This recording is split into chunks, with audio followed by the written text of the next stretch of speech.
Nick! Hey! Nick, you're here. You're on the show. First time. We're in my garage again doing the show for the first time, and it's been like 6 or like maybe 8 months now. I don't even remember. We like permanently moved to Tim's. Yeah. But yeah, and so we're set up in a different way. My old setup is now my home gym. I see that. Which has been very useful. Yeah, but, you got a whiteboard with a whole bunch of stuff on it. So yeah you got a lot of different workouts. But yeah, Tim couldn't be here, so I thought, who the fuck better to have on the show than Mr. Nick Overton, the man, the myth, and the legend himself, who is the voice behind our entrance theme for the podcast. Yeah. Which that was really fun to do. We were super stoked that you were even down to do it. Oh man, I've always wanted to like do something with like my music or whatever. Yeah. Because I'm dabble in the audio recordings and this and that. Yeah. And when I heard that you were telling me, or when you told me that you were starting a podcast, and I was like, hey man, I can do your intro. Yeah, and that was the thing we hadn't even thought about that, and you said that, and I was like, oh shit, dude. I was like, Tim, we might have a hookup here for an intro song. Yeah. And I mean, it turned out it was like pretty much exactly what we were wanting, that's great. It was that cinematic WWE kind of entrance that we were hoping for. Sure. So, you gave me some source material. Yeah. And then I was like, oh, okay. And so I just kind of did whatever, and I just kind of pulled it out and just kind of figured, this seems to fit. And you guys were thrilled with it. And after a few, a day of tinkering and this and that, and bam. After we were able to get away from Tim only hearing the devil from South Park on the very first one. That was funny. That was because he was like, dude, it's awesome, but I can't not hear the devil from South Park. And then when I heard it back, I was like, fuck me. Yeah, you're right. Like, yeah, it sounds just like the devil from South Park. I started dying laughing when I was like, oh, of course, I can't do that. Oh, that's awesome. So yeah, man. I mean, I figured it was a little bit better than like my regular voice, which doesn't sound very epic at all. That one would have been hard for me, I think, because I would have just every time been like, "That's Nick." I know, it's just Nick talking. And I'll listen, and me knowing that I'm gonna listen to it every now and then, I don't want to hear my own voice. Yeah, right. Yeah. But like, I still every now and then I'll like be scrolling through like some of the stuff that I made and come across a clip, and I'll be like, I was pretty proud of that. It was fun. Felt like a radio DJ. Yeah. Well, we thank you, and we are. I'm happy to finally get you on the show. Yeah, no, this is great. Yeah. Appreciate it, man. Speaking of which, welcome to the show. Bourbon. Belts. Blockbusters.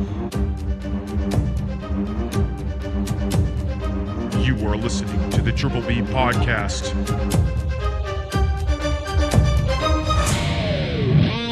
Let's fucking go. Nick, we're here. This week we typically do a bourbon cash-in, but with a guest on, we like to revisit some older bourbons or a old bourbon. This is the first time any of the guests. We are actually doing a full multi-revisit. So I'm calling it the Bourbon Bounce Back. Triple B. Cool. That's good. Yeah. But what we're going to do here is we have 3 bourbons, of which we have had on the show previously. We have our Heaven Hill Bottled and Bond. We have our Baker's 7-year aged bourbon. And then we have our Common Law Kentucky Straight Bourbon. I'm going to pour a little nipper of each one for you. Yeah. You're going to taste them each, and you're going to pick which one we're then going to sip on for the rest of the show. All right. Let's go closest one to me. We're going to go with the Common Law first. Just get you a little nipper there. I don't want to, not trying to get you too boozed up. I'm not a whiskey guy. I'm not a bourbon guy. Yep, this is the thing. This is why all around, out until the final segment of the show, that's why I'm most excited to have you on. Like I said, I'm not. Hey, that'll put some hair on your chest. Yeah. And these are warm, right? Not warm. I mean, it's not like warm. But it's probably a little cooler than room temp. You would typically have this with ice. When we're drinking on the show, whatever one you pick, we will do it on ice. Yeah. Okay. Yeah. Yeah, we both Tim and I are, unless you're a whiskey neat kind of fellow, you can have it how you like, but that's typically not we both do usually a whiskey neat kind of fellow. Huh? Not usually? No. Yeah. Here is our Baker's 7-year. Give you a little taste of that one. Doesn't smell as, potent. That one. Okay. That's like because I've had like Scotch. Oh, yeah. That's very close to Scotch. Like, okay. The like smokiness almost of it. Yeah, almost. Yeah. Okay, I see what you're saying. Yeah. I should have given you a palate cleanser in between. I kind of spaced on that. I apologize. That's all right. That one's like, it's definitely different. I can taste the difference. Just chew on a cigarette in between each one. It'll help. I mean, I kind of want to light up a smoke. Whew. Well, we're in my garage, so I'm going to ask you not to do that. No, I will. No, I won't. I know. I know you wouldn't. This is our Heaven Hill. There is. Now, this is a 7-year. The right? Heaven Hill is also a 7-year, yes. Are they all 7-year? These two are both 7-year. Let me see if it says this one. That one didn't. You know what? I'm gonna. This one, it says single season distilled, aged at least 4 years on the common law. 4 years.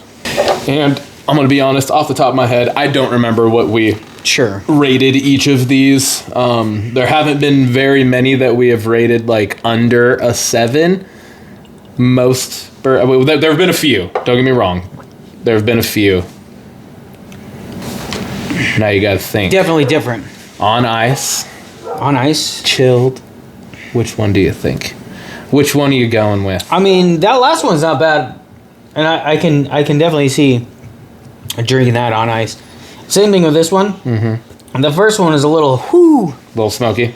Yeah. If that's what it is. There's one. It's like one right in your face. It's not so much on the back end. Yeah. Like these are a little bit more. There was one that I almost pulled out. It's the Bibb and Tucker double charred that I have here. But I don't think there's enough even for one of us to have a full drink.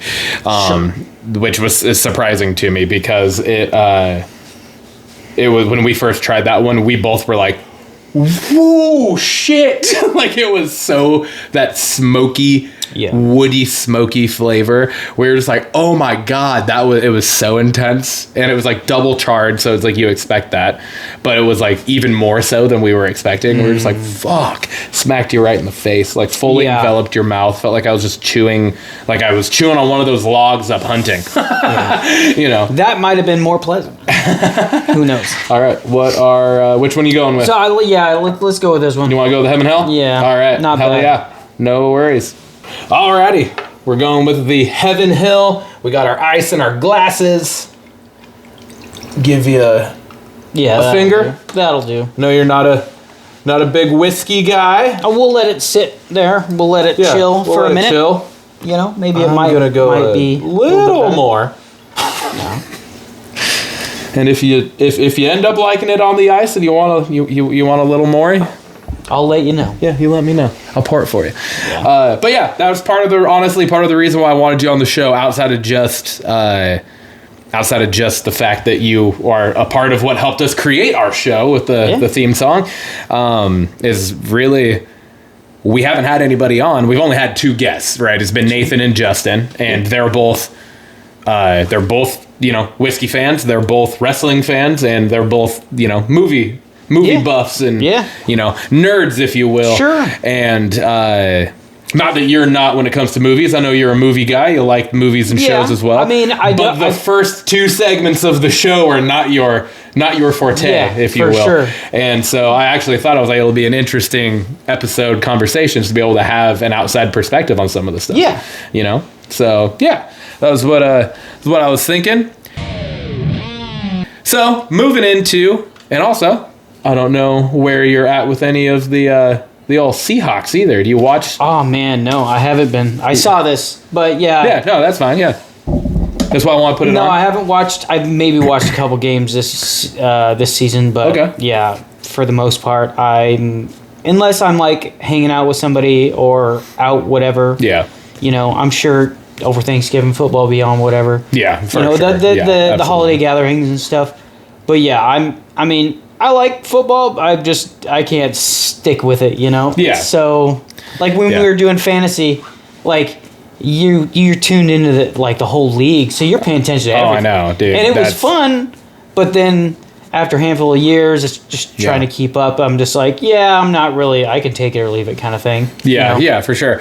And it's funny that you say that and talk about fantasy because, like, when we were doing fantasy, I was in our fantasy league. I was in one with my coworkers. I was in one with my college buddies. Yeah. I think I was in one with Adam at one point. So I was in like 3 or 4 different leagues a year. You get burnt out. So I'm doing that.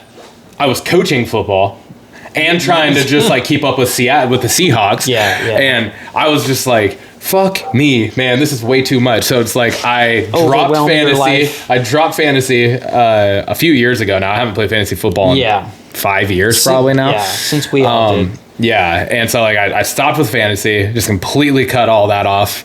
And then I got out of football. I got out of coaching 4 years now, I think.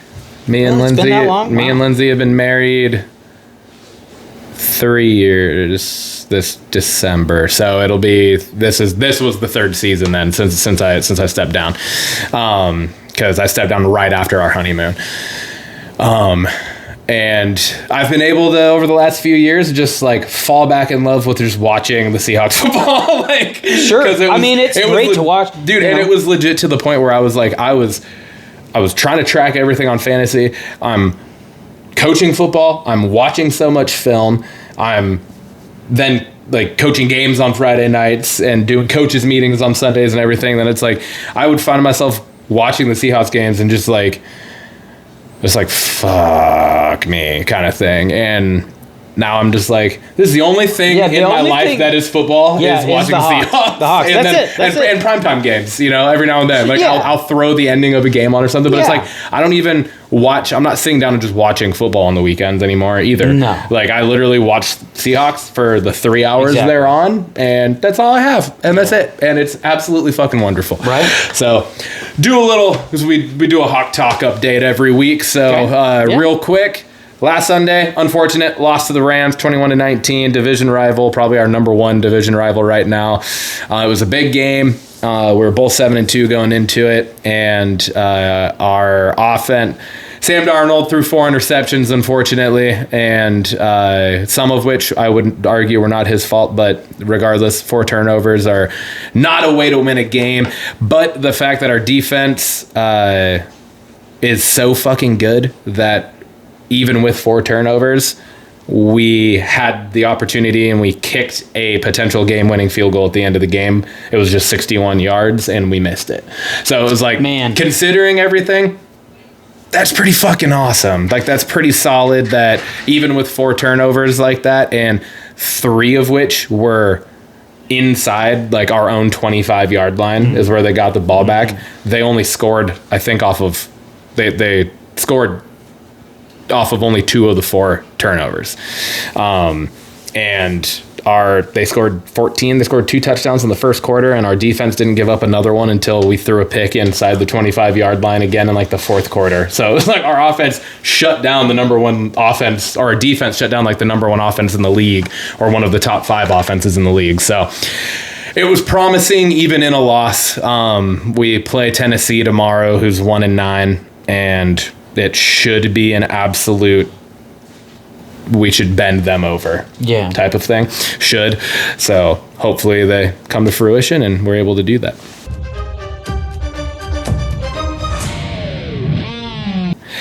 That's going to bring us on over to our belts segment, which is our wrestling segment of the show, Nick. And it's funny because the way you and Tim, you're like, belts! And I know. I was like, I'm not going to make you do that. Oh, it's funny, though. It is funny. It But- really is. So the way we're gonna do this real quick is it's gonna be obviously a different format. Sure. I know you were able to watch Raw. Yeah, I watched correct? Raw this morning. Yep. And I know SmackDown is kind of unfortunate because Raw's on Netflix, which is awesome. The fact that they did that was huge. SmackDown's still a USA Yeah. network. But anyway, so pardon me. The way I had planned for us to do this is I'm going to give kind of just a quick overview roughly of some of like the couple biggest main points really of each of the shows. And then I really just kind of want to ask you some questions about what your like I said, again, kind of outsider take and perspective Like just about on wrestling and stuff. on the show was because like I said, you watch Raw, which I personally, all in all, I think was the better show of the two this week anyways. Sure. I mean, to be honest, a pretty epic show too. Yeah. Like, yeah, it was Is it? well, and that's even Pretty cooler legendary. for you to be saying that, having no background really with it. I mean, you don't know I any get of the westling. storyline. I get it. Yeah, you get it. I'm not but really I'm a just saying, fan, but I get it. but like the current storylines that are happening right now in the feuds. What happened was and- probably pretty epic. I could tell. Yes, Like yeah. there's some stuff Yeah, happening. the conclusion of Raw Oh my- was yeah. pretty fucking wild. Yeah. So yeah, It was wild. Let's just jump right into that. So a couple of the bigger things that happened on Raw was we had. God damn it! I do this every fucking time. Why am I Maxine? We had Maxine knock off Becky Lynch for the Intercontinental Championship yes. with the help of a returning AJ Lee who offered up a distraction, which was absolutely fantastic because I'm sure you don't know this, but AJ Lee was in the company 10 or 12 years ago. And she's the wife of CM Punk. Okay. And so she left the company shortly after he did. I think she left in like 2014 or 2015 and he left in 13 or 14, whichever way.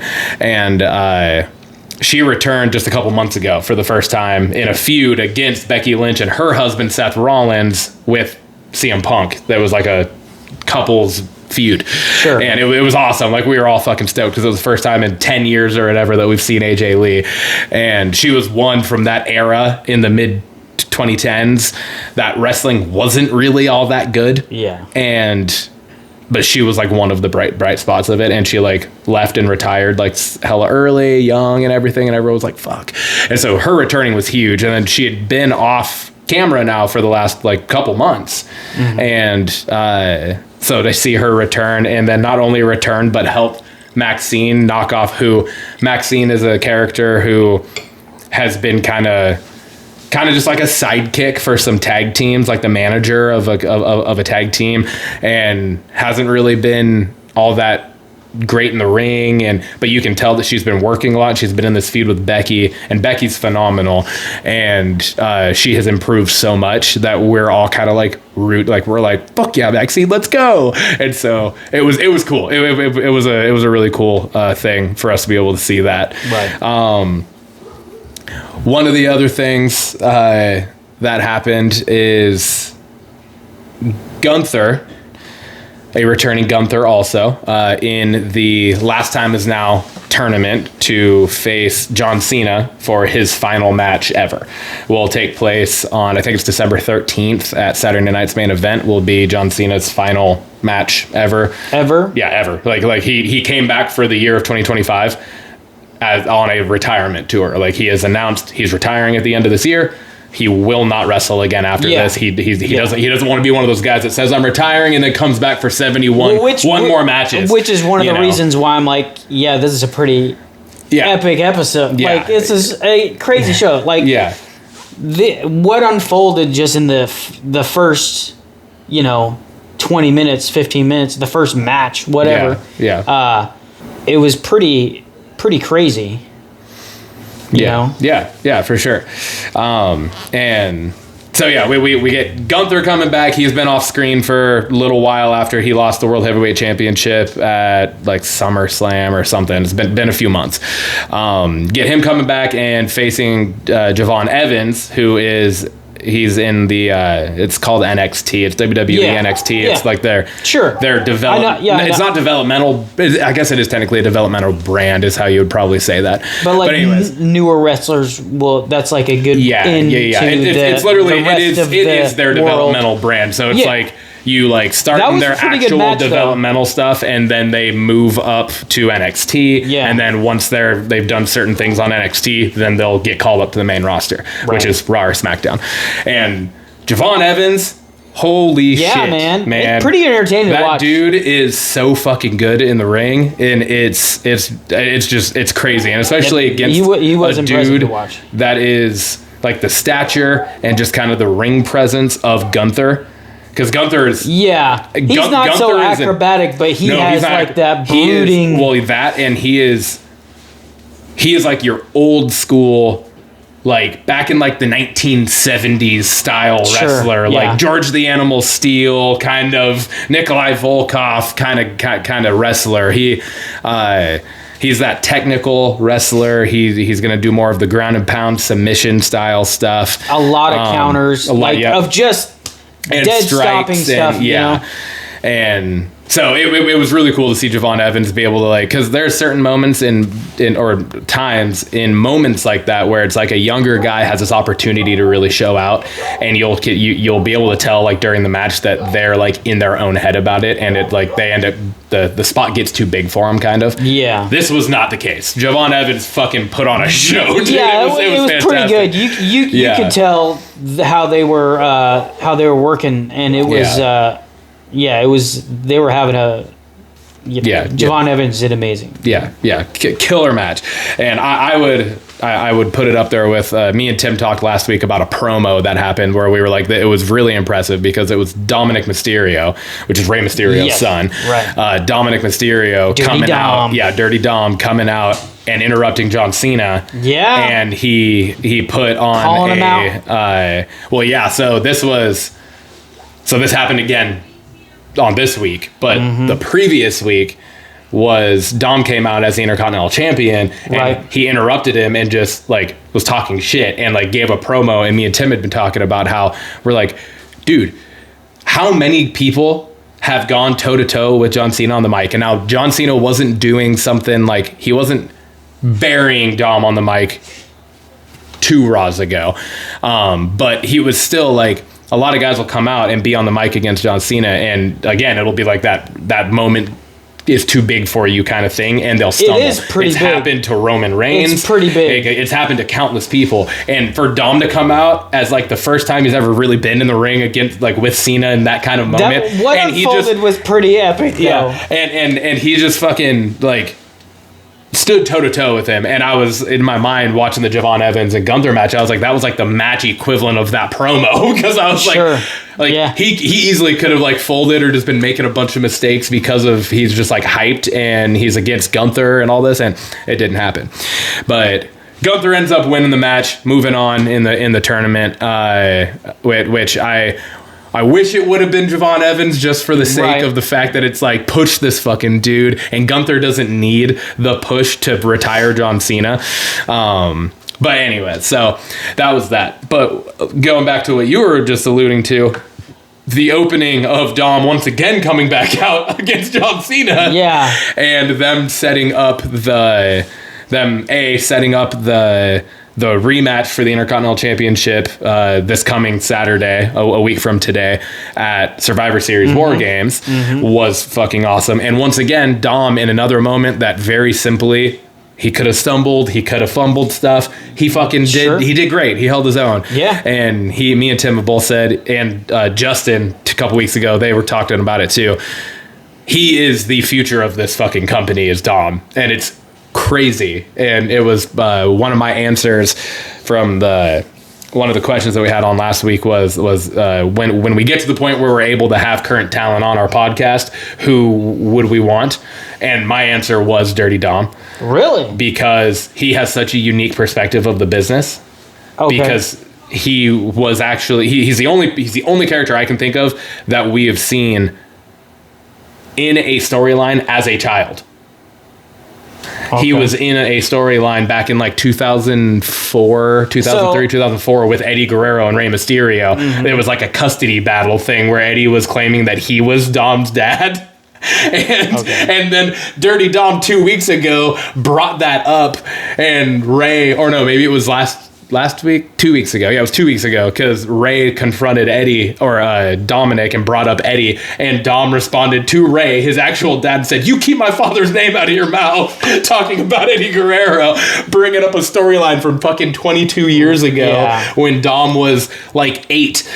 Like, it was crazy, and it was awesome. And so it's just like the fact that we've seen him come from that to the beginning of his actual wrestling career, which was not necessarily great. He wasn't that good in the ring. So I've never heard now him, what he's doing. I'll be honest with you, I never heard of him as a wrestler. Yeah. You know, and I didn't Google anything as I was watching. Mm-hmm. So possibly put 2 and 2 together that he was Rey Mysterio's kid. Yeah. I mean, or at least related, was very, you know, I could, you know, put the puzzle pieces together. Whatever. For sure. But which made it interesting, because me not really knowing that and just kind of watching it, you know, Dom comes out and calls John Cena out, and then what happens after that? They ended up with the Judgment, Dom's crew. Yeah, the Judgment Day. Finn Balor and JD McDonough came out. And those guys they started beating down John Cena. Yeah. And then you get Sheamus. Yeah, Sheamus comes out, Rey Mysterio come out. I was like, whoa. And it was so fucking awesome. And the stuff that happened throughout that match, too, was really fucking cool. Because you got... Sheamus always does... It's called the 10 beats of Bagram or something like that. Right, and, it's where they like string them up over the ropes, and then they do the chest drops. Chest. And it was awesome because all three of them did it. All three of them did it to all three of them at the same time. And then John Cena has the 5-knuckle shuffle. Yeah. You know, where they did the triple on that. And they did the triple on that. And then they did yep. And then they did the just kind of the finale part where it was the 619 into the brogue kick into the double 619 into a brogue kick and an FU or a attitude adjustment. Sure. And it was a really cool and like unexpected. Like, I was not expecting Sheamus, because before this match, last week's Raw, Sheamus won a match in the tournament to face John Cena to retire him.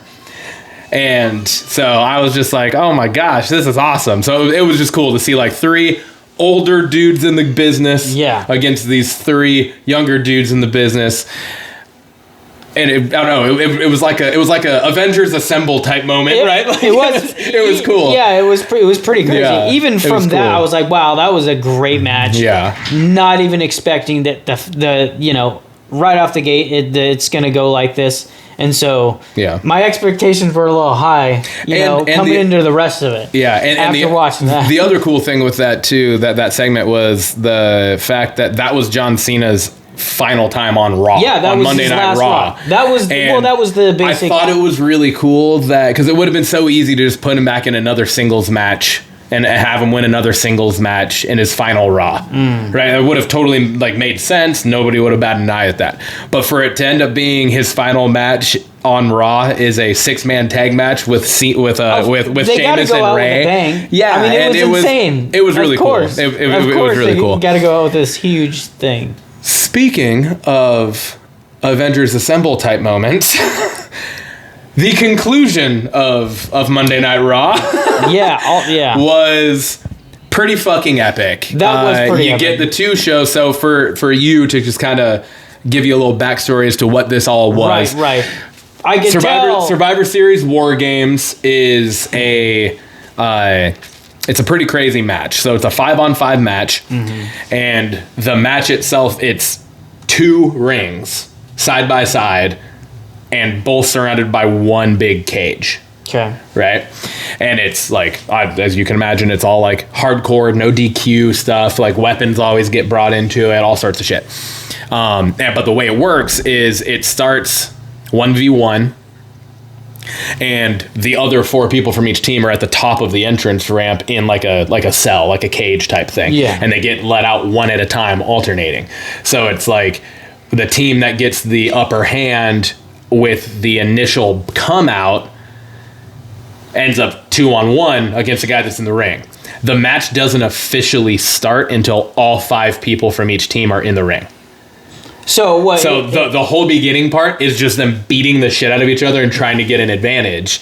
And then when that final guy comes out and gets in the ring, which now keep in mind, he's the most fresh, but his team for the last couple minutes has been down 5-on-4. Yeah. Right? So now that last guy comes out, once they're in, the bell rings, and now it's just whatever team can pick up a pinfall or maybe submission. I can't remember, but it's definitely a pinfall first wins. And it's just one pinfall. Just one. And so you got 10 dudes in this fucking giant wild. situation. That's a lot to try to keep track of, to be honest. Yeah. Like, and so, for the refs and and what was stuff. really cool was me and Tim went to Survivor Series War Games last year because it was in Vancouver. So we drove up. We literally did the episode here that morning, like early. We did. He was here at like 6. We did the episode, and then we drove to Vancouver, and Nice. And we did like the pre-show and post-show record in the hotel room, and it was fucking sick. And we were there live for the show. It was awesome. That's cool. But anyway, so that's what this is, and this whole like last couple weeks has essentially just been like building the teams. Sure. And so going into last night, it was 4 and 4. We knew the 4 of each one, right? On the one side, you have the Visions crew, which is Braun Breaker. It was Paul Heyman's the mind behind it all, right? But then you have Braun Breaker, Bronson Reed, Logan Paul has joined them, and then last week's SmackDown, we got at the end of the show, we got Drew McIntyre coming out and joining their group. On the other side, on the face side, so that's the heel. On the face side, the good guys, if you will, we had CM Punk, Cody Rhodes, Jimmy, and Jey Uso. World Heavyweight Champion and CM Punk, WWE Champion and Cody Rhodes, and arguably, anyone could argue this, the greatest tag team of all time. They're definitely one of the greatest tag teams of all time, for sure. And so that's what we had going into it. We end up with a little face-off. They start brawling. Shit's happening. CM Punk gets the upper hand, and the Beast Incarnate's music hits, and out comes Brock fucking Lesnar. Which is funny because last week, one of the questions that I had was for Tim. I said, who the fuck's going to be the 5th member of these teams? Right? Like, the face side was an easy option. It was an easy pick. I don't know that I'm necessarily... The way it all played out, I'm good with, but I'm also like, I feel like we could have gone somewhere else with it. But I was like, on the heel side, I'm not sure. And I was like, could it be Brock? Because a couple weeks ago, Brock pulled Heyman aside and said, we need to talk. Mm-hmm. And we never saw anything else from that. So lo and behold, out comes Brock Lesnar. He starts beating some motherfucking asses, and then... Everybody's ass. Yeah, literally everybody's ass. And then here comes the tribal chief. Roman Reigns' music hits, and he comes out, and it was fucking epic. It was an epic showdown to end the show. And I love the way they'll do it on Raw now, because it's like they'll hit a certain time mark. Mm-hmm. And the credits will roll, but because it's on Netflix, it doesn't cut like live TV would. No. Right? Like, if that was on SmackDown, we would have had to catch part of that online and been like, what the fuck happened after it get cut? Because it's TV time and it has to be so strict. On Netflix, the credits roll, but then more shit keeps happening. They just keep it on. I saw the credits roll. I was like... I know, and that's okay. I'm just gonna keep watching. I literally had in my mind too. I was like, I hope when the credits started rolling that Nick didn't just say, "All right, it's over," and turn it off. I hope you watched it all the way through until it went black. So the reason why I watched it this morning is because I don't watch wrestling, and so and I'm not gonna keep track of any of this stuff, and so I wanted to keep it fresh in my brain this morning so we could chat about it. Yeah. So, having it pre-recorded.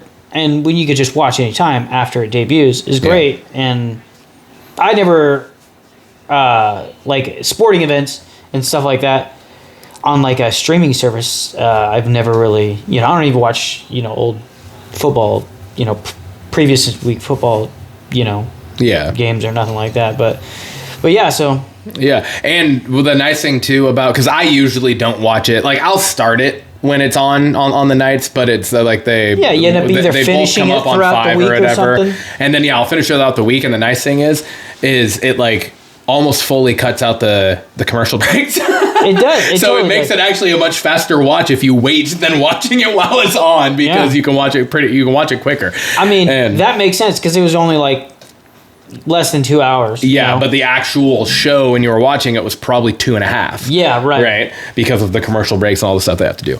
So that was Raw. That was pretty much some of the main takeaways from Raw. I'm honestly totally spacing on who the other person was that Solo beat a returning Dolph Ziggler, which I thought was fucking dumb, but Solo Sikoa has no business being in that, but whatever, it is what it is. Real quick, I'm just gonna kind of zip through some of the main things, because I know you didn't watch SmackDown, so nothing necessarily for us to talk about, but just some of the things that happen. We get the Vision starting the show. Jimmy and Jay interrupt them. They're doing the numbers game. There's 3 of us, there's only 2 of you, and Cody Rhodes music hit, but then nobody came out, and then the camera cuts to the back, and you see Drew McIntyre come out of Cody Rhodes' bus, and Cody Rhodes is all bloody and beat down. And so that's kind of where we're left with that. We're like, what the fuck? And then in my mind, I'm like, are they now going to run some fucking angle where Cody's not going to be able to wrestle and war games and all this? Well, we move along throughout the night. We get 2 more of the final 2 matches of the first round of the tournament to face Cena was Penta and Finn Balor, and Penta got the win. So Penta ended up moving on in the tournament there. And then we had Carmelo Hayes against Bronson Reed from the Vision. And that is what led to some pretty eventful things. The Braun Breaker and Logan Paul came out, started getting, and this was a fucking awesome match too. Carmelo Hayes is fantastic, and Bronson Reed is magnificent for the fucking size of that dude. I don't know, he's the shorter, bigger Samoan dude from that group that ended Raw. Right, right. Yeah, he's like the shorter guy. But he's fucking, what they call him? What was his nickname? The Aussie. Wasn't it like some tribal thief or something? Yeah. The tribal thief. Yeah, the tribal thief. Yep. I remember. They call him the tribal thief because he had a whole angle with Roman Reigns, who's the tribal chief, and he kept, every time they'd get the upper hand on him and beat him down, he would take his shoes. Oh. He would literally take his shoes, and he started tying the shoes together and wearing them around his neck, because the tribal chief would have an ulafala, which is like this flower lei, essentially. Sure. And they started calling it the shulafala. And he was the tribal thief. And yeah, so that's Bronson Reed. That's funny. I mean, he's a big fucking dude, but the way that guy can fucking move in the ring is absolutely amazing. So for him against Carmelo Hayes, if you have seen Carmelo Hayes, he's like what in 20 years ago would have been dubbed a cruiserweight. Like, he's like a small, high flyer type, really fast type moving guy. It was a really good match. But the Vision comes out, starts helping Bronson Reed get the upper hand. Then the Usos come out, cause some havoc. Paul Heyman is distracting the ref, trying to let Bronson Reed do something dirty to get the upper hand. And out comes Cody Rhodes back from the dead and ends up giving Carmelo Hayes the win. And then at the end, so Carmelo Hayes moves on in the tournament to face Cena, which I absolutely love. I'd love to see Carmelo Hayes win the whole fucking thing. But then we got a really fiery promo from Cody Rhodes, which in recent weeks, I want to say this because in recent weeks, I have not given him his flowers on this, because a lot of his promos have been just him furiously yelling into the microphone. And it's just kind of like, all right, dude, you got to pick your moments to do that. It's just been that's all he's been doing. This one made fucking sense because he got beat down earlier in the night, but then he came back and it was whatever. And he pretty much told Paul Heyman that he has represented everybody on his team. Like Paul Heyman has essentially represented every individual that is on their War Games team. And he said, and you know what? I've beaten every single one of them. And he said, so all that tells me is you keep bringing them up and I keep knocking them down. And it was just like, fuck yeah. So it was pretty cool, a pretty cool promo to kind of lead into this next week, which is the go home week 2 Survivor Series War Games. So that was solid.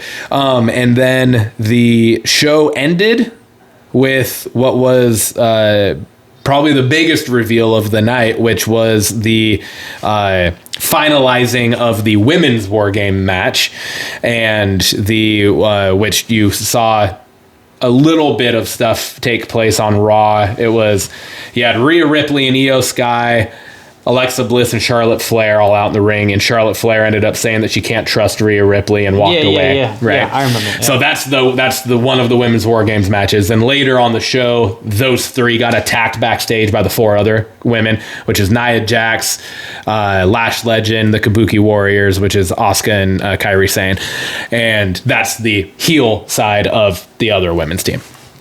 So again, as of Raw, it was 4-4 as well. We get to SmackDown, and the faces come out, and well, actually, I guess that was that was 2 weeks ago on Raw that happened. Sorry, I'm getting my Raws confused. This week, what you saw was them getting beat down in the ring, and Charlotte Flair came back out and started beating the shit out of the chick with the kendo stick. Yes. Okay, that's what you saw. That's what I saw. So Charlotte Flair rekindled things and was able to let bygones be bygones, and they decided that they can all work together. Okay, so that brought us to SmackDown with the 4-4. The faces, Rhea Ripley, Charlotte Flair, Alexa Bliss, and Io Sky came out and were introducing their 5th member. And their 5th member is AJ Lee. And who also you saw backstage on Raw, Rhea come up to AJ and say, we should chat, and put her arm around her and walked away. Rhea's has the black hair with the face mask on because she got her nose fucked up a few weeks ago. Oh, really? Yeah. And so that happened, and I was like, oh, I fucking hope they put AJ into this fucking match. Lo and behold, they did, but then the other group attacked them, and as AJ was running down to try to help with the save, Becky comes out of nowhere and jumps AJ Lee, finalizing the heel team with Becky joining them. So that's where SmackDown ended, with the bad guys standing tall for the Women's War Games match.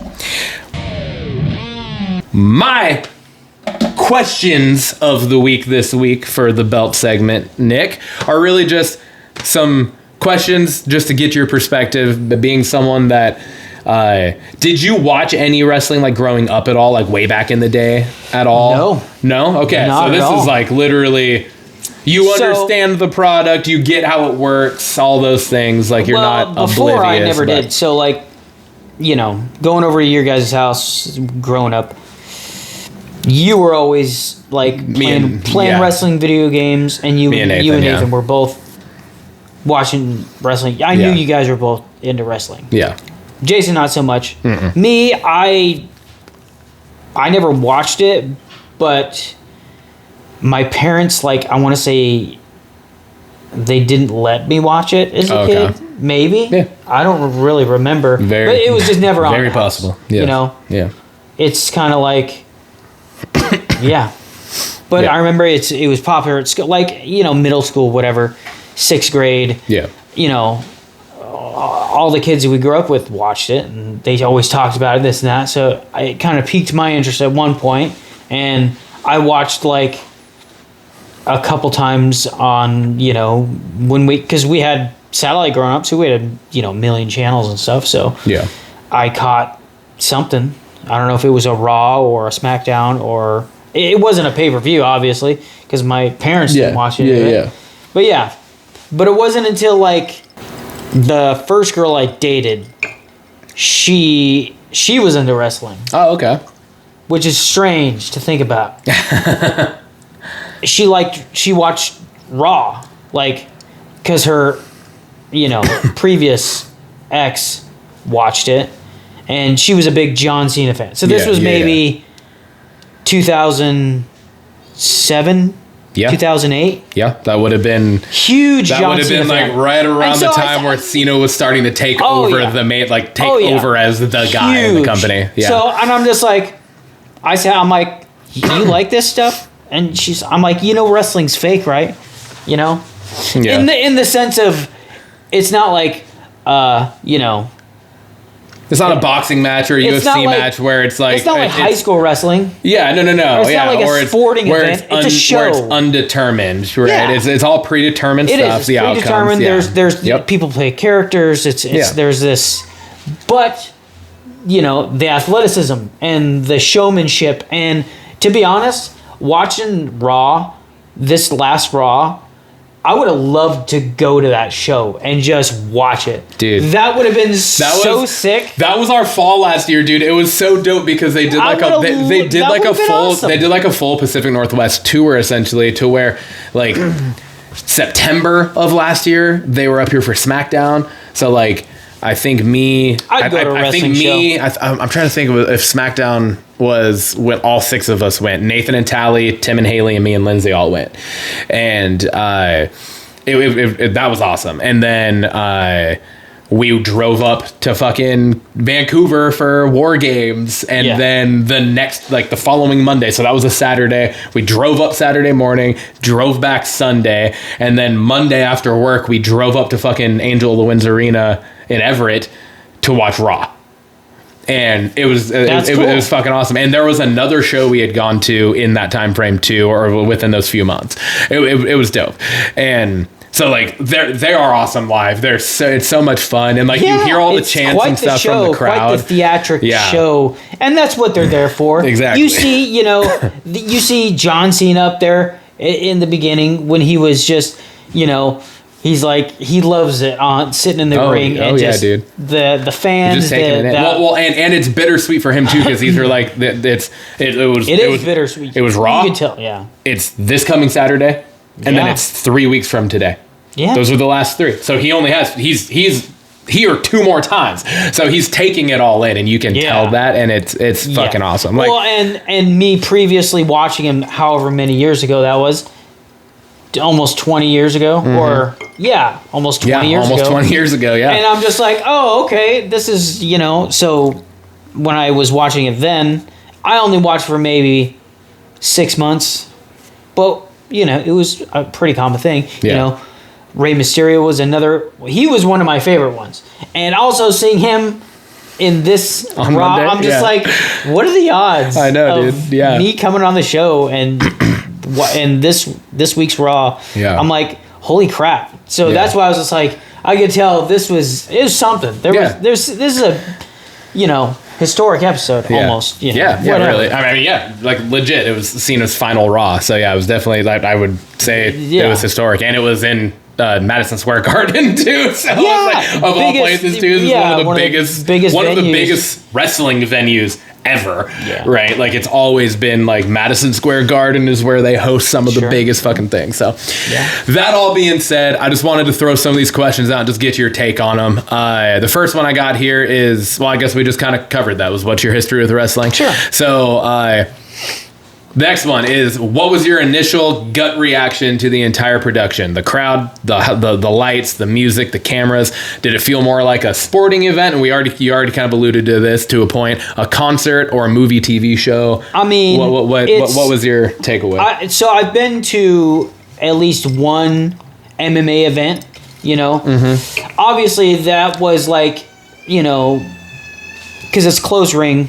Yeah. There's a bunch of people. But it ain't crazy, a bunch of lights and the music and stuff. It's not like a wrestling match, because MMA is a little bit more official and whatever. There's a lot more rules and judges and eyes watching and that kind of thing. But with WWE, it's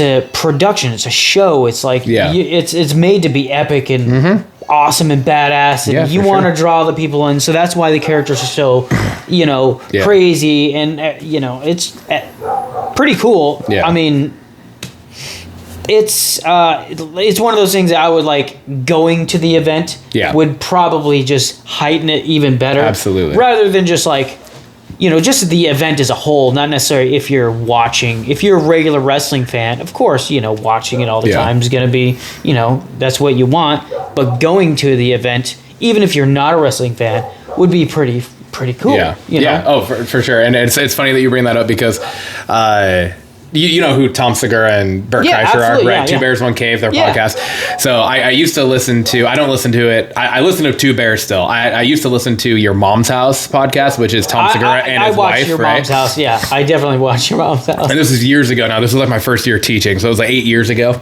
It was when I was living in Ording still at Adams. And I'd be driving up and that's what I would listen to on my way to and from work. And so many times Tom Segura like straight up was just talking mad shit about professional wrestling and all this stuff. And it was just funny because like I'm a wrestling fan, but I also get that outside perspective of just like, it's fucking stupid. Like, why the fuck, right? But the funny thing is, I can respect you being a fan, but I'm the same way. I'm like, this is dumb. I don't care about any of this. Yeah, but what's funny? I get why people are into it. Yeah, you know, and it's also because it's like. But when people are like, "Oh, it's fucking fake," yeah, no shit, it's fucking fake. It's a like, show. They're not actually hitting each other in the face with steel chairs. Well, I mean, they used to actually hit each other in the fucking head with steel chairs. They don't do that anymore. They hit each other in the back and shit. But anyway, so with the Tom Segura thing was over the last like 2 years now, Bert has actually gone to some of the shows and he's actually gotten involved at the shows. Like he fucking chokeslammed somebody in the ring Schultz not too long ago. Andrew Schultz was on. He was on. Was it SmackDown or something? I saw like it was Raw last week. Yeah, because that was with fucking Scatabo from the Giants. The running back that's injured now. Like, but of course, Schultz was involved with this. Bert then on Two Bears was talking to Tom about it. And was saying like, dude, no, you got to get like fucking like you need to bring your boys to one of these shows. It would be. And so Bert and awesome. there was a show that was like filmed during COVID, and I don't think they're doing it anymore. But it was called the Go Big Show, and it was like Snoop Dogg, Cody Rhodes, and some girl, I don't remember who the gal was. They were like the judges for it. It was like a talent show thing, and Bert Kreischer was the fucking host of it. Oh wow! And so like Bert got to know Cody pretty well. Cody Rhodes. Yeah. And so they had Cody on the show on Two Bears as a guest. Yeah. And so then they were talking to him about it. And then Bert got Tom to go to one of the shows. And then they've talked about it since. And Tom's like, all right, I kind of fucking get it. You know, he's like, I kind of get it. And then like 3 weeks ago, guess who the fucking guest bear on, because Bert wasn't on the show. It was Tom. Okay. Guess who the guest bear was? The fucking Undertaker. Oh, wow. That's crazy. I was like, what the fuck? And then they're talking about how, like, when Tom was building his house in Texas, that the guy that he was, that's where Undertaker lives, yeah. And so the guy that he was talking to about, like Tom's home gym also fucking built Taker's home gym, and like was just like, oh yeah, he's like, I like what you're talking about is exactly what I did here. Let me hit the guy up and see if you can go look at it so that you can make sure it's what you want. Yeah. And he's like, oh, okay, cool. And then he goes, yeah. So Mark said we're good to go, and he's like, Mark, who is Mark? And he goes, oh, it's the Undertaker. And he goes, you want to fucking lead with that? He's like, I'm going to the fucking Undertaker's house. Like, what the fuck? Not even as a wrestling fan, it's just like you get the fucking persona of who that is, right? Any of them. So it's just funny that like that's kind of what you brought up, because that's like it is. It's going to the shows and like being able to just take it for what it is, as it is. It's entertainment. It is sports wrestling. It is sports entertainment. It is world. The WWE stands for World Wrestling Entertainment. Yeah. Right. They're not trying to do something that they're not. They're literally doing exactly what they're doing. They're literally all actors and actresses. That's literally their job. It's a some are better than others. Yes, for sure. But it's essentially like a sporting soap opera. Yeah, is really kind of how you look at it. You also got to think like there's the whole world of it is kind of crazy, in the sense of how storylines and characters are developed, and being able to like, because it seems so almost not loose because it is predetermined. I mean, I'm sure there's all these well thought out storylines and stuff, but there's a lot of people who just kind of wing it a little, and let give creative freedom to some things that they do, obviously, because they got to stand in those boots and be that character. So, and it is an interesting thing when you think about it, a wrestler. Speaking of characters, Who was the single most captivating person from Raw for you? Watching the show. Like, who was the one that you were just like, fuck, or like was the one that like really like drew your attention the absolute most? And then I would ask to go a step farther to elaborate. What was it? Was it their look? Was it their in-ring ability? Was it their mic skills? Like, was it just a promo that you saw that you were like, oh fuck yeah? Or was it like the actual in-ring work of them? Who do you think that was for you? If you can remember names. If not, you can describe something and I could probably help you out. Let's see. Well, the first match you brought up with Cena, Sheamus, and Ray. No. That one. Oh, was it Javon Evans? Javon Evans. That was pretty. I mean, I'm kind of glad you brought it first because I was like, that was a solid match. Dude, it was. And it I was like, so dude, this guy's good. It like, was so good. He was super acrobatic. Oh my god! And definitely like, dude, that's his entire thing. Like that's oh pretty. My god. Yeah, it's pretty good. He's so, and I don't watch NXT. That's the thing. Like I'll catch certain things of it. I don't have fucking time. Tim watches all of the fucking wrestling that's in the world. He's a nerd. It's impressive, right? But I just don't have the fucking time. I'll watch certain things. I'll catch matches here and there on stuff, and I'll go back and watch certain things. And I've seen some of the shit that Javon Evans does, but that was the first time I watched a full match of his, and it was first time I ever saw him too. This motherfucker needs to be on the main roster next week. Like he should fucking be called up next week because he is that fucking good and he is ready for it. Obviously, seeing the older characters, seeing Rey Mysterio was awesome. Seeing for sure. Lesnar come out. Yeah. That was like, whoa. They're throwing some names around here. Dude. Like even ones that I mean, obviously, I know who they are, but I mean, not necessarily their history and stuff. But I know, I was like, there's got to be something brewing here to have these guys out here. Yeah. So, besides the big names and stuff, he was probably my favorite to watch. Yeah. That was probably one of my favorite matches. Hell yeah. And lastly here, because we've actually kind of inadvertently hit a bunch of these other things I had. So just finally, the crowd. The crowd is it's. I definitely was kind of watching the crowd. Truly, it's one of the only things that you will watch on TV where the crowd fully impacts the show. Oh yeah. And so what I wanted to ask is just how did the crowd impact the viewing experience for you, being somebody that doesn't watch wrestling and isn't used to that? It's to be honest, I don't think it impacts it. At least the viewing experience. I mean, yeah, they are part of it, Well, because like for instance, being somebody that you went into Raw literally blind this week, right? Like you didn't know anything, any of the storylines. You don't know who's going to be on. You don't know who's good. I didn't do nothing. You don't know who's bad. Yeah. Any of that stuff. You don't really know any of that. So no idea.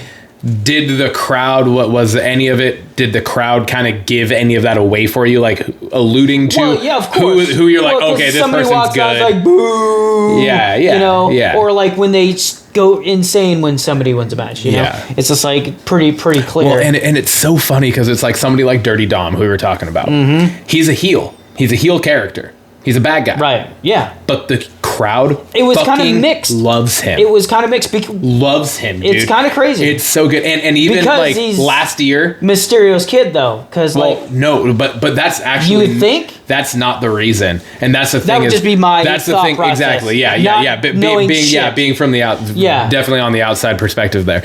But with Dom, and that's the cool thing with Dom, is when he first started wrestling, like his actual wrestling career, when he like debuted on WWE, he was a tag team with his dad. Oh, really? And he was not over with the fans, like at all. Like it was just kind of like, oh yeah, it's his son. That's why he's here. It was almost more of like a nepotism kind of viewpoint. Of course. And because people are going to view part it of that it way. too was because it was like you could tell how green he was. It was like he had so much work to do. And now that he has put this fucking work in and he's really good on the mic and he has broken away from Ray and he's kind of stepped out on his own. Not only has he stepped out on his own though, but his entire persona now is paying homage to the late great Eddie Guerrero. Like everything he does, he has like the Latino heat shirt that he'll wear. It's Dirty Dom. He does all these Eddie tactics, like he'll like get a chair out and he'll hit the chair on the ground when the ref's not looking, and he'll toss it to the other guy, and then he'll lay down in the ring to make the ref think like he heard it. He'll turn around and he'll see the other guy holding the chair and him down now, and that's Eddie tactics. That's shit he did. His finishing move is the frog splash, which is paying homage to Eddie.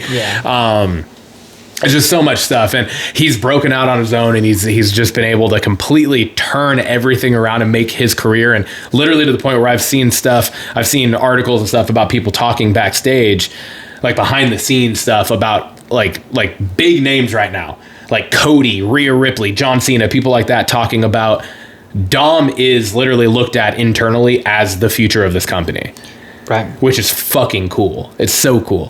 So, yeah. That's going to bring us on over to the Blockbusters. I still did it. It's all right. Got focus features.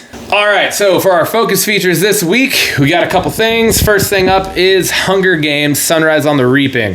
The synopsis for this is set 24 years before the events of the first film. The Hunger Games: Sunrise on the Reaping follows a young Hamish Abernathy, a District 12 tribute who competes in the 50th Hunger Games. Hamish will one day go on to mentor Katniss Everdeen as she prepares for the 74th Hunger Games. So the character of Hamish was played by Woody Harrelson in the original movies. The cast of this is Joseph Zada, McKenna Grace, Jesse Plemons, Maya Hawke, Elle Fanning, Glenn Close, and Ralph Fiennes. The release date will be November 20th of next year, so they actually put the trailer out on the day 1 year before it comes out, and it will be out in the theaters. Did you ever watch any of the Hunger Games movies or anything like that? I did. It was when they first came out. Mm-hmm. You know, I never like watched them again, but I thought they were all right. Okay, you know, they were pretty good. What'd you think of this trailer? I didn't watch this trailer. Oh, you did? Fair enough. This is the one trailer that like I do remember seeing it, but I was like, did I even watch this? Fair enough. So no, you're good. No worries. So essentially, what it is, it's obviously it's set up as it's a prequel to the original series, but it's set up as, from what I gathered from it, it was like for the 50th, it was like double the tributes or something like that for the 50th Hunger Games. So I think it's like twice the amount of what there usually is, type of thing. Probably because there was more people alive then. Maybe, yeah, something like that. Because it is post-apocalyptic, and but it looks fucking epic. It looks crazy, and I mean, just some of the some of the people that are in this, like Glenn Close is in this, Ralph Fiennes is in this. Ralph Fiennes plays President Snow, who was Donald Sutherland in the original one. He was like the guy that runs.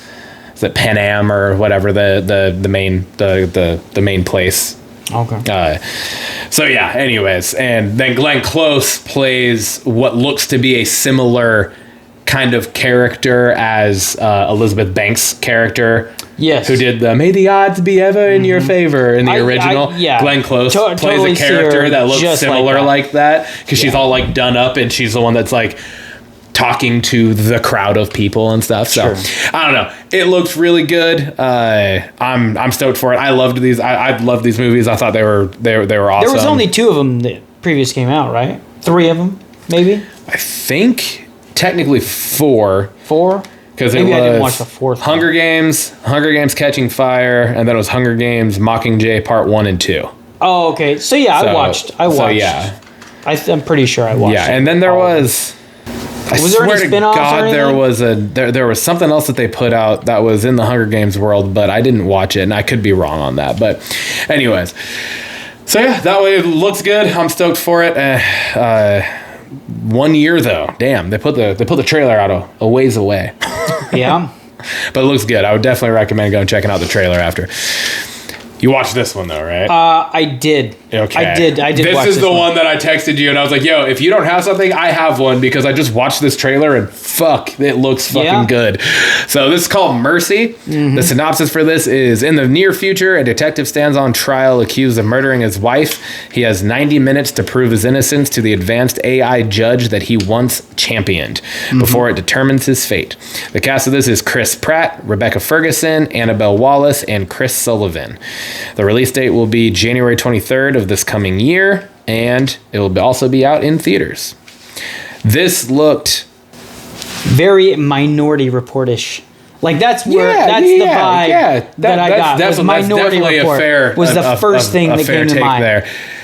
I just liked. I'm not used to seeing. There's really only one other thing that I can really think of that I've seen Chris Pratt in, where he plays a very like serious, emotional kind of person, and it was. Now I'm gonna fucking. Was it an action movie? Yeah, it was more of the Terminal List. I think it was an Amazon Prime show or a limited series. I don't think I watched that. He plays like he has fucking PTSD. God damn, my words are not coming to me right now. He has like PTSD, has some stuff going on. He gets like, it's actually like, I think to a point, I think he gets like framed for something, which is kind of funny because that's kind of what this seems like it's being too. But he just, watching this and he's like just the back and forth, and Rebecca Ferguson is a fucking awesome actress too. Absolutely. Did you ever have you watched Silo on Apple TV? No, I don't have. No, dude, if you were to give, but I know she was. She's done. She's in Dune. I love Dune. The Dune movies are great. The new Dune movies, are amazing. She's in quite a few other things. Was as well, she in Gone Girl? Like, was she the girl in Gone Girl? Like the main chick? Yeah. No, that was who the fuck was that? I never watched the movie. Wasn't Gone Girl. That wasn't her. She's not the girl. She's not like the Gone Girl. Was she in that movie though? I don't remember. I don't know. Without Googling it, I don't know if she was or not. I don't. Yeah. But Rebecca Ferguson, she's the main actress in Silo on Apple, and me and Tim have talked about that. Probably overkill on this show because it's so fucking good. The show is amazing. Apple TV, dude. If you were to get rid of all apps and only have one streaming app, I honest to God would say fucking get Apple. Yeah. The shit that they put out is so fucking good. Yeah. It's so good. There's the shows the shows they have on that fucking platform. Like, there hasn't really been anything that they've put out that we've covered on this show that we've watched that has been a miss.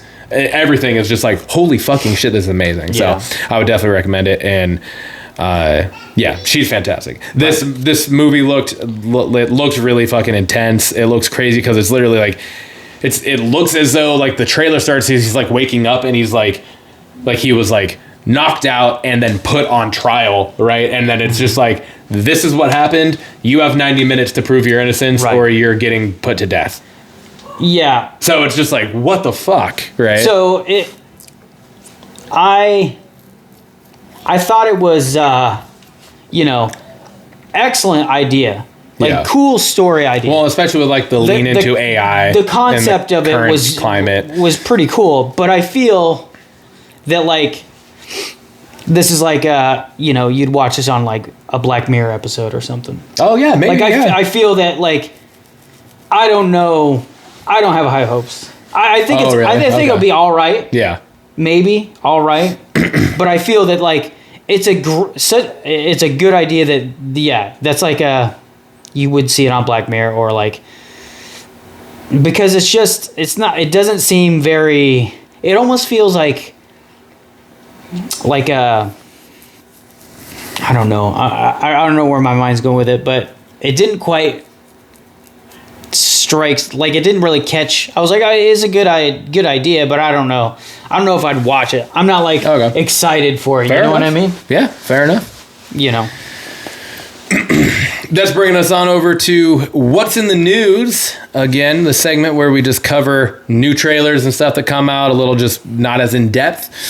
And we got quite a bit of fucking trailers that came out this week that I had to throw on here. So Yeah, we could go in depth too because I watched all of these.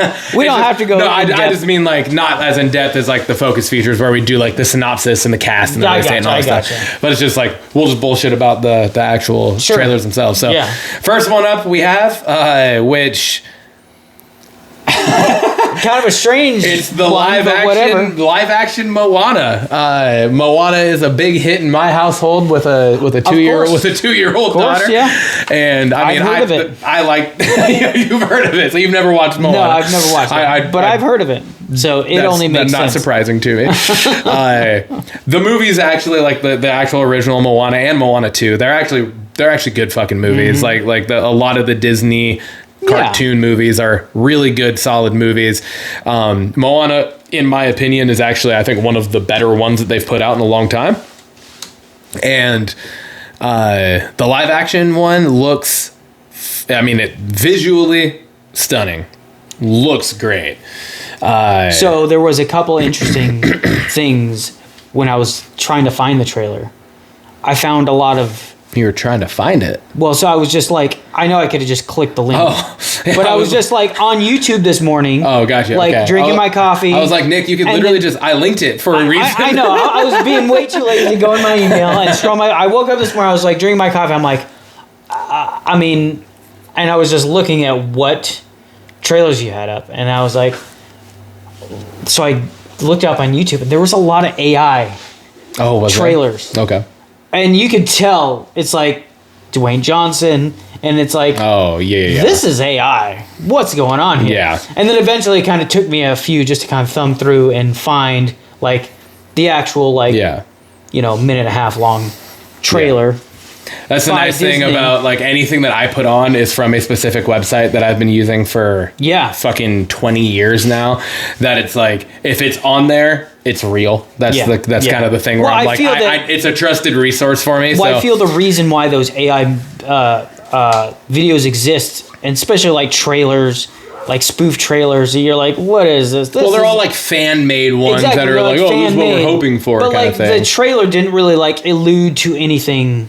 And that's the thing too. Is a new story or something like that. Yeah, because it's not going to be probably a new story. It's going to be a live action remake of the cartoon. Yeah. So, and that's kind of what I liked about this trailer was the fact that it didn't show The Rock as Maui because, he is. Yeah, of course. And so they just showed the character of Maui jumping off the rock from behind, and that was all it was. And I was like, I actually fucking really like that because that's going to be a big reveal of the Rock actually in person as that character. Sure. And so I was like, that's going to be a big reveal. So I like that they left that off of the teaser trailer for the movie. Yeah. Next up, we have Wake Up Dead Man, a Knives Out mystery. Have you watched any of those? I watched the first Knives Out. Okay. And I liked it. I really liked Daniel Craig as this southern detective guy. Uh-huh. And it was like such a good it's a Clue type mystery thing. Yeah, it's a Clue murder mystery thing. It looked great. It looked funny. Yeah. I'd watch it for sure. And I just love the cast that they keep drawing into these things too. Like there's so many fucking people in this cast that it looks... Again, it looks really good. I'm trying to remember what the last one was. It was something Onion. I only watched the first one. I didn't watch that one. Was really good too. That one had, I think, was that the one that did it have Batista in it and Kate? Not Kate Hudson. Was it Kate Hudson? Yeah, Kate Hudson was in it, and there are obviously bunch of other people too, but this one it looks funny, it looks intriguing again. These movies, they just keep making these movies. Look like the whole Knives Out franchise. It's fun. It's fun. It's always, it keeps you on your feet kind of thing. Mila Kunis is in this. Fucking Brolin, Josh Brolin's in it. The guy that played Sandman in the third Spider-Man movie. Is it Hayden Thomas Church? Hayden... I don't remember his name. Yeah, there's something like that. He's in it. There's a bunch of people in this. So, looks good. We Bury the Dead. It's a new trailer. Me and Tim have talked about this show here before. That's the Daisy Ridley the zombie one. like interesting because zombies are whatever, but this is kind of a different little take on it, to where it's like it's a sickness and they're and it's like that has obviously been done before as well, but this is just like a different way they're going about the way it's filmed, it doesn't seem so campy. It looks interesting. I mean, it's obviously like because they showed what the zombies look like, or the dead, infected people, the infected, or whatever, the cause of their death, reanimating, and it looked a little cheesy, but I mean, I feel it's just a trailer. They're probably gonna, make it look better eventually, but like, if it's one of those, they do more like showing things like, the entity or whatever it is, the danger, like slightly out of focus, it would make it better to just kind of perceive that. It just brings the horror out of it. I see what you're saying. For sure. And I feel it was kind of just the way it was, the some of the shots were with the trailer, it could definitely go that route. Yeah, for sure. What I love about this is that it's like, it just seems like no matter how many years go by or how much older we get, zombies are still zombies are all right. They're still a hit though. Like they are. There's always a new take. Yeah, there's always something that can be done. Like we fucking covered one last week that was like it was like an 8-legged freak style of like The Last of Us, where it's like a fungal infection that is infecting people and causing them to and animals and stuff. Yeah. And it was called Cold Storage, and it's got Liam Neeson and Joe Keery in it. Oh yeah. That was one that I was going to I had on the list to watch, but I just never watched. And it looked interesting. I was like, I didn't watch the trailer, talked about because it definitely looks like it could be kind of cheesy, but like purposefully cheesy, like 8-Legged Freaks was. Yeah, you know what I mean. So it was like, it's just, I just think it's awesome that like no matter what, we keep getting zombie shit, and I'm always here for zombie stuff. Yeah. Which, speaking of, our next talking point here is also something that seems to never get old either. Night Patrol. I mean. Yeah, we're talking vampires here. Yeah, vampires. I never, it seemed like I think vampires are a little overplayed in my opinion. I'm not the biggest fan. Yeah. Because back in the day, like, I don't know, 10 years ago, there was the TV shows and stuff like that. Like, the Twilights, and, the Vampire Diaries. Diaries. What was that show on, like, HBO or whatever? It was a vampire show. It was called, like, Blood or something. No, I don't know. Or it was maybe back in like the mid 2000s or something, but it was super popular, and I kind of feel like fuck. You go even further back, you go Buffy. Yeah, Buffy the Vampire Slayer. I mean, Blade. Yeah, Blade. Right, fucking Underworld. Van Helsing. No, not Van Helsing. Underworld. Yeah, Van Helsing. Also Van Helsing. Well, yeah, I guess Van Helsing. That was a little bit more crossover, like the, but it was more like Lycan and werewolves type stuff. Right. But yeah, still. I feel it's like a long-running theme for sure. In Night Patrol, watching this trailer, it actually reminded me of, there was a previous movie came out a few years ago on Netflix with Jamie Foxx, and it was called like Night Shift, and it was literally Jamie Foxx working as like a bounty hunter, killing vampires at night in the middle of LA or whatever. Yeah. I know and this kind of gave me the same vibe, but it was like, this seemed, because at first I didn't know it was vampires. I didn't even know nothing. Yeah, same. I'm thinking I didn't know. Going into it, I had no idea what it was. This is like End of Watch. That's exactly what I was like. They're like this feels. End of I was like, Watch. this feels very End of Watchy, but now it's like End of Watch meets Blade. Yeah, meets Blade. I mean, kind of like to an extent, in a sense, like tonally. Right. The vampire tone of it felt very Blade, like Wesley Snipes, Blade 1, Blade 2, type of tone. Sure. So, but I mean, it's Justin Long returning to his horror fucking. Yeah. I mean, he's great in these movies. He's great in horror. Yeah. He's great in comedy. I'm sure there's gonna be some funny moments in this as well, because it is Justin Long, and I feel like even most of the horror movies he's in, there's still some comedic tones to it. Like a line or something. Yeah, for sure. So. Yeah. Looks good. The Plague trailer was the last trailer I threw on here, and that seemed interesting. It was interesting for sure. It's definitely a different style of something. Yeah. It's like pre-teen kind of setting, kinda like early teenager. Yeah. And I feel like the trailer for it didn't really give It you didn't the idea reveal- of what it really was. Yeah, just kind of But like it really just like there was definitely the it was vibe. You can anxiety, pick angst, Absolutely. like, and you're just like, what the fuck is up this? like some kid and he's like he seems like and some they, kid and they're like, new and it's to like they're some school yeah, but or it's like they're something. joking about he's got the plague. The plague. But then they like But it's show a the little kid like take weird. his shirt off in like the swim He's locker got, like- room, and he's got like shit all over his back. So you're like, what the Yeah. fuck is actually going on? But it's like a body horror, Right. adolescent body horror, Yeah. which is a pretty fucking. It's a little. It wild seems a little. take. It is a wild take. So and I it don't know. seems like I know it this doesn't is. allude to much. I know this is one that Tim will watch, and he's gonna be like, "Dude, what the fuck?" Because he is horror movie. Like, Yeah, he is absolutely, a horror movie fiend. Right. So I mean, it looks interesting. yeah, like I might for give it sure. a watch and be like, just from because I don't really watch a whole lot of movies too much anymore. Every now and then, if I catch something or like something's been on the radar, Mm-hmm. I'll find it and watch it or buy it or whatever. But yeah, this one I definitely might check out. yeah, for sure. I will definitely end up watching this. Yeah. And finally, just a little bit of news here that will hopefully come to fruition because I love both these movies. But Imagine Entertainment, which is the studio behind both of these, has teased sequels to both How the Grinch Stole Christmas with the live action with Jim Carrey from 2000 and Liar Liar, also the Jim Carrey vehicle from 1997.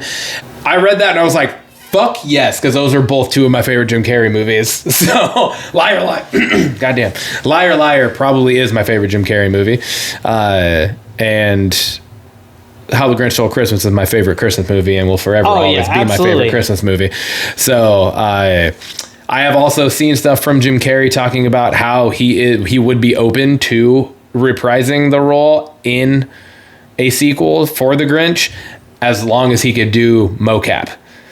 Oh And not yeah, actually, for sure. because he was like he had to sit in fucking like 8 hours of makeup. I remember like watching interviews or something. It's like just the contacts were the worst because they were full like half eyeball and it would literally be like I remember him like talking about like he would just have to be like fucking smoking in between everything to just fucking stay sane in that costume. Like I couldn't imagine. I mean, like his nose is fucking Everything's completely all taped up. plastered Like, and covered. He did and, like one thing where he was in the middle of a take and he like bit one of the guys' prosthetic noses off, and it's just like, oh well, now they got to take a break. So but he can get away with that. Yeah, and nobody's gonna give him shit. Yeah, because he's like. Yeah, it's Jim fucking Carrey. It's Jim Carrey. But yeah, but it's it can't just be like, comfortable in that stuff. And then fucking Liar Liar is such a fucking good and unique story that still, like, to my memory, we haven't had anything really play off of that so much. Yeah, So- it is interesting how like the whole. So like it was almost like there is those like 90s movies that were comedic, that there was always some little magical wish of something just pushing something, of just like the butterfly effect or whatever, whatever you want to call it, setting something in motion to where some strange stuff happens. Yeah. And, like Liar Liar, I mean, kind of like, what was the one where he was, Bruce Almighty, but that was a little bit more involved with, Yeah, that was that. Like, I can see like where you're pulling the similarities, but they're also correlation, but those are so different, very that different. I would absolutely love to see the story of Liar Liar, but in today's setting, with him as, in his 60s now, something happened, whatever it is, like now, like, okay, so for instance, I don't know if you ever watched Freaky Friday, or the Freakier Friday is coming, I think it's now out, or it's coming out this month on streaming, but I haven't watched the second one yet. But the original, where it's the body swap with Lindsay Lohan and Jamie Lee Curtis, mother and daughter, and then now the new one is like them again as mother and daughter, but now they swap bodies with Lindsay Lohan's daughter and her friend. Oh, okay. Like teenage friend, right? Yeah.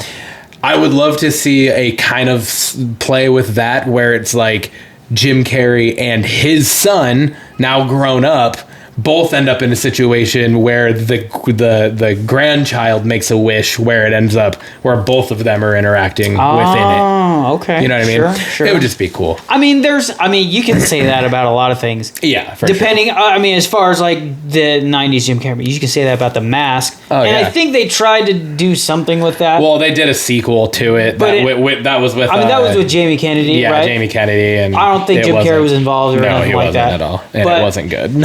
But that's still, like, that's that kind of, like, that 90s... But they did the same thing with fucking Dumb and Dumber, too. They did Dumb and Dumber, which was fucking awful also. But then they ended up actually doing the Dumb and Dumber 2 with Jeff Daniels. So, I mean, I wouldn't, like... I would be opposed to seeing a Liar Liar 2. Yeah, absolutely. Of some interesting storyline or how it kind of comes back full circle a little bit, kind of like how Freaky Friday is, you know? Yeah. So, yeah. Alrighty, that's bringing us over to the Blockbusters questions of the week this week. I got a couple here for you. Again, just as the guest on the show, just wanted to ask you a couple things about your stuff when it comes to Blockbusters, movies, and shows.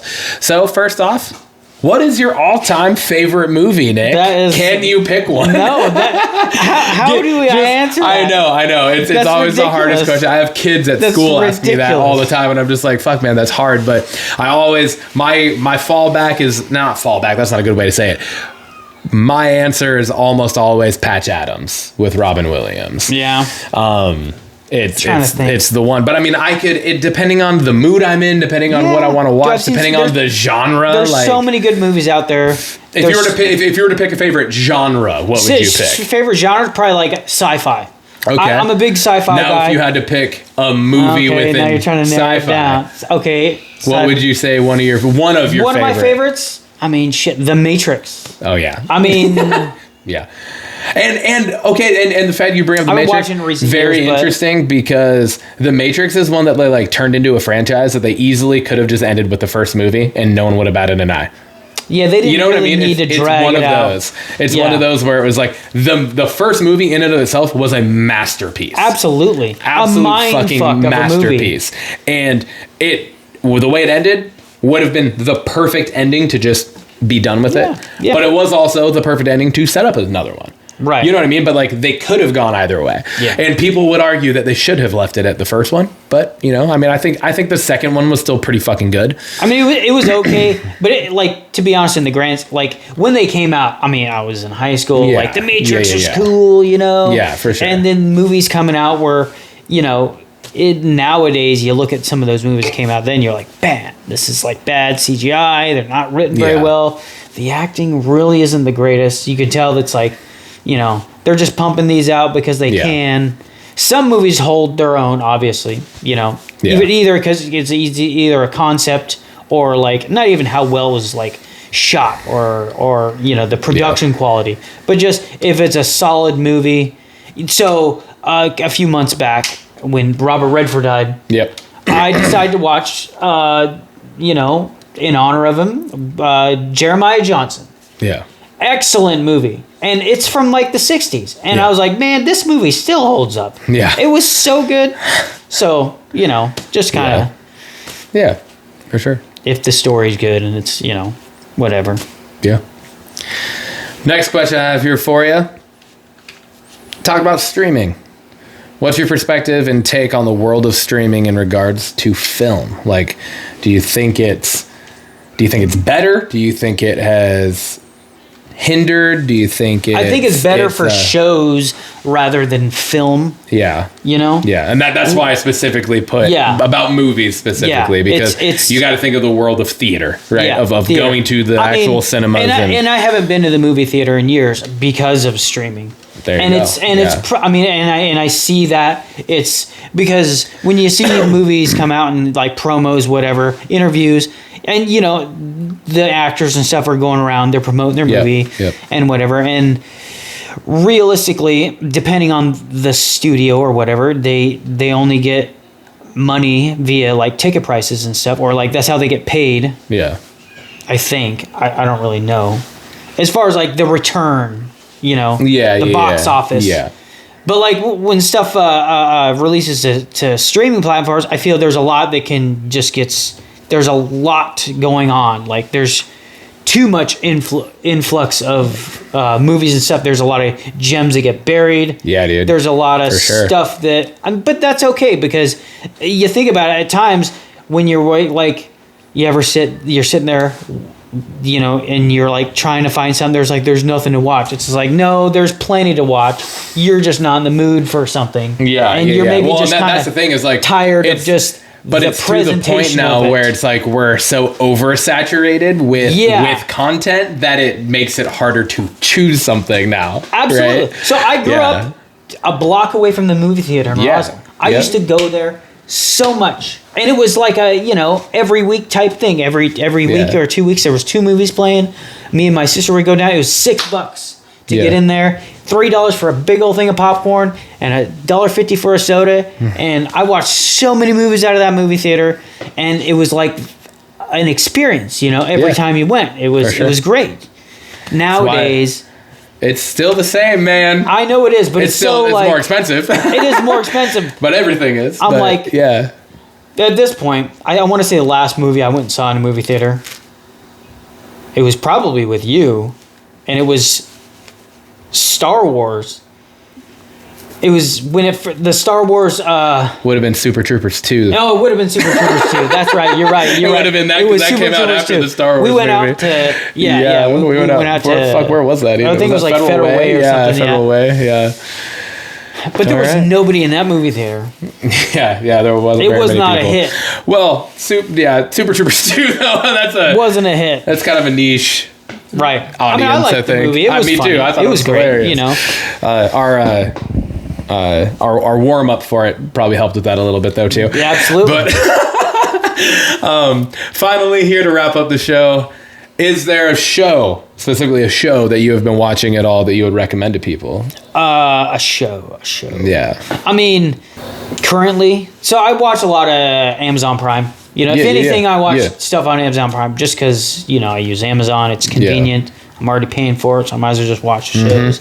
I've been watching, and it's still, you know, I don't know how many seasons are out because it seems like it takes forever. But Invincible, it's an animated show. Oh on Amazon Prime, and it's based on a comic book, and it's a real comic book. Yeah, and it's not so unhinged as like The Boys. Yeah, but it's just as it can be. Yeah, as unhinged and it's like a darker take violent. On superheroes. Oh man, like a lot darker take. Yeah. But like you watch it and you're like the first episode. If like I just recommend to anybody, just watch the season 1, episode 1, and watch it all the way to the end. You're gonna be like halfway through. It's like, what is this? Some DC ripoff or whatever? You just got to take it for what it is and just watch it. Yeah. And then by the end, you're like, what the hell just happened? And then that's when you watch episode that's when 2. you get hooked. Then, okay. I think there's like 4 seasons out right now. They're working on like they only go like half seasons at a time, it seems like, when they release it out.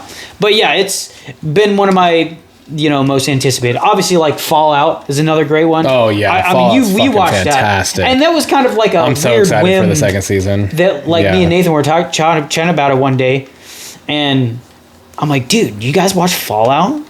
And you're like, I'll check it out. Yeah, having no idea what it is, and I'm just like, dude, this is a banger. It's such a good fucking show. It's so good. I can't wait for the next season. That legit might be the best like video game adaptation into almost a show. 100%. I mean, The Last of Us was pretty good great because The Last of Us is 100% a one-to-one spot on with the game, with the video game. Yeah, because I played the first. I never finished the second because it wasn't the greatest. It was great. Like, it was a good video game as video games are, and I play a lot of video games. Yeah. That's probably why I don't watch too many movies.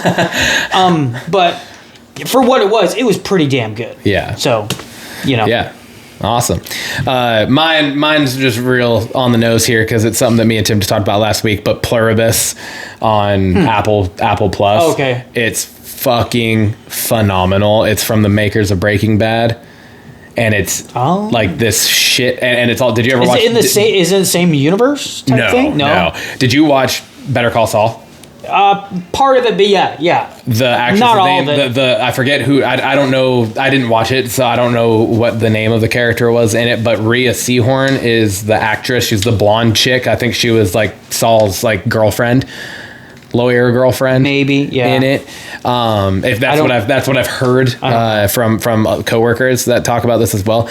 But it's fantastic. It's like some form of entity or something happens, they start taking over the world essentially. Oh wow. But it's like it all kind of just happens, and she is left with like there's only like 11 people in the world that didn't get infected by it. Okay.